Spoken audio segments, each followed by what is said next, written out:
I had Nolan Cain to this mix. I mean, when Nolan went out and started kind of scurrying the transfer portal, like, he went after the right guys. All right, everyone, welcome into the TexAgs Rewind. Nick Savage pinch hitting for David Nuno. We're in the Rollo Insurance Studio, as always, on every Rewind. We got Ethan Jones with us, and we got Eric Casares over at the Social Center. I know you're wrapping up some stats, so give us one or two more. Yeah, let's look at it. Looking at SEC win percentage, top 25 win percentage, and away neutral win percentage, the most important. A&M is 71.4 in SEC win percentage, 72.7 in top 25 win percentage, 71.4 in away neutral win percentage.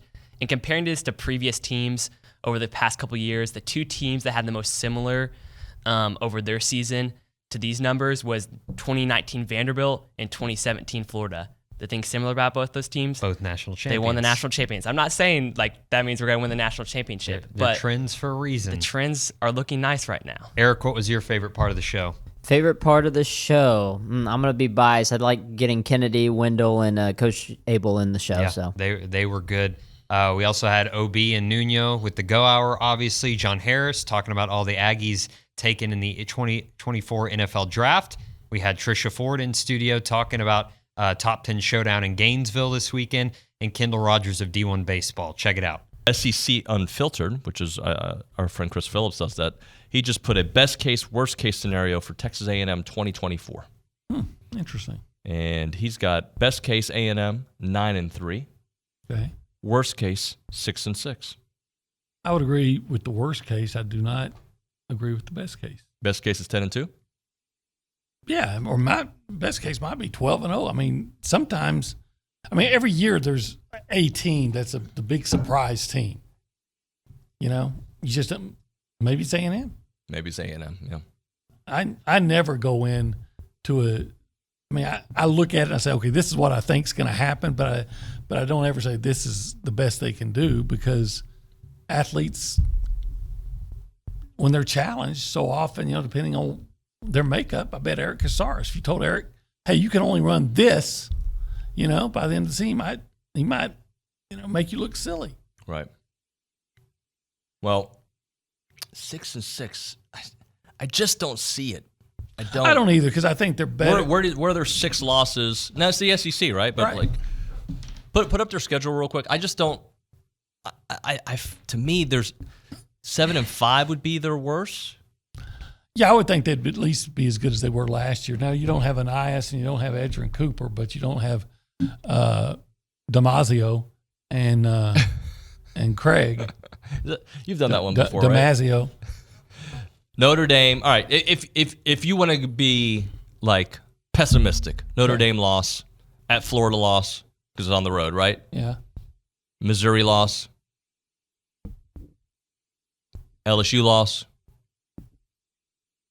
at Auburn, at Texas. That'd be the only way, and I just don't see that happening. They do or have not at Texas. They Texas. do have a history of struggling at Starkville, but still, I for one am not gonna. I think people discounting their chances against Notre Dame would be Nick Scorton and Shamar Turner. You agree with that? Yep, absolutely. I think teams are looking for, and teams were looking for it this year. They just didn't find it. They're always looking for interior or edge pass rush pressure. How are you going to slow down the C.J. Strouds and Joe Burrows and the Patrick Mahomes of this world? You have to create problems for them. One of the teams that gave the Chiefs some issue at the end of the year was the Las Vegas Raiders. Well, what the Las Vegas Raiders have, or more importantly, who the Las Vegas Raiders have? They have Max Crosby. He's an unblockable force. And so, okay, we're not going to let Max Crosby ruin the game. Okay, well, then you send a tackle, a tight end, a running back all over to his side. But then they've drafted another dude, Malcolm Kuntz, who started to rise his game, and now he's creating pressure one-on-one on the other side. You create pass rush pressure on these quarterbacks, and you're going to win games. It's simple as that. There really is no team in the league where you go, oh, man, they create a ton of pass rush pressure, and they're 13-1. No, that's not it. You have to get to the quarterback. I think Nick is going to show everybody what I saw at Purdue last year, and I remember watching him in the Fresno State game and at the early part of the season, and I was just like, whoa, I didn't realize at the time. I just put his name into my, I have a list I maintain. I've always said this, David. I have a list I maintain during the season. It's on my phone. It's also connected to my computer, the whole cloud thing. And I just write it down. Okay, number 5, Nick Skirton, Purdue. This guy did this. And I kind of just track, just those names. And then at the end of the year, kind of go back. And so when I saw that he had gone to, and then I realized, oh, he's from that area. I'm like, oh my God, this is perfect. I think he's going to be a stud. And I think Stewart has shown the versatility to be able to play a number of different spots, whether it's out on the edge, moving inside. The NFL just can't get enough of athletic edge rushers, athletic, versatile, inside, outside guys. I mean, we went out and got Nico Autry. Nico Autry is 35 years old, I think 35 years old. He's 275 pounds, which is really not a defensive tackle. He's really not a defensive end. But we're not the only team to do this. Right. But we just paid him 2 years, $20 million because he can go get the quarterback. Let's talk a little bit about this Florida series. It's season I know it just blew by, but it's going to be a big one. It's going to be a hard one. Obviously, I do love the fact that we won on the road at Tuscaloosa. I think that kind of set some things in our heads, in our headspace of what we can and should do. It's 2 top 15 programs going to go at it, and I don't know. It's going to kind of show kind of where we're at, but also it'll help with that standing within conference of kind of what that looks like. So it's a big weekend. How much do you talk about it or think about what's at stake in the grand scheme of things? Yeah, we don't. Us upstairs in the coaches' offices, we obviously know, but the players know as well. But talking about it isn't going to really change anything. It's going to be us being able to go out and play Aggie softball.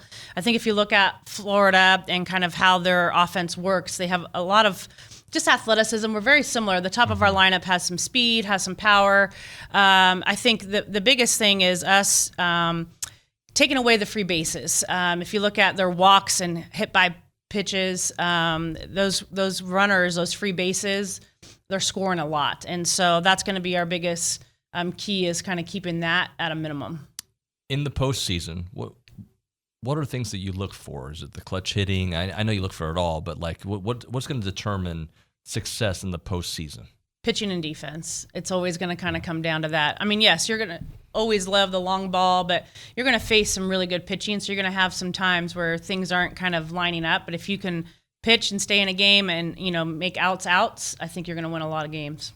Obviously, you guys are playing great, but how important is it to just stay that same level of sharpness as you head into the postseason? Yeah, it's going to be vital, to be honest with you. And for a lot of our players, this is kind of new ground, right? New, and so for us, it's just keeping things very same. Very much the same. We are routine people, making sure practice is hard. I think that's what really has helped us in games, is because when games get hard, they can fall back on their training versus rising up to the competition. So I was going back and forth with Bronny on text, and he brought up a couple things for me to consider. Yesterday's game, no Gavin Grohovic for obvious reasons. Hopefully he'll be fine for the LSU series. Braden Montgomery goes 0 for 5, has an error out there. Jackson Appel, 1 of 5. You've got Isaac Morton, who just was, okay. You had Weston Moss, who struggled a little bit. Peyton Smith allowed a couple of runs out there. Yet the Aggies still won, and they scored 10 runs. Yeah, I mean, they scored 10 runs, and you're basically you're basically able to take guys off the bench and put them out there, and you're not really worried about losing. At one point they were up 9-2, 9-3, something like that. So I mean, they're just in a really good spot. I think when you look at the team the rest of the way, I mean, at this point, we all know how good they are. So at this point, it's kind of like, okay, the rest of the way, what could be better? Chris Cortez obviously got touched a little bit over the weekend. It was a short outing, but I mean, he got touched a little bit. Tanner Jones got hit pretty hard. But I mean, I would argue that almost like an outing where he was tipping his pitches quite a bit. Like when somebody's on you that much, where like every single swing, every single bit of contact is that hard, that tells you they might have your pitches.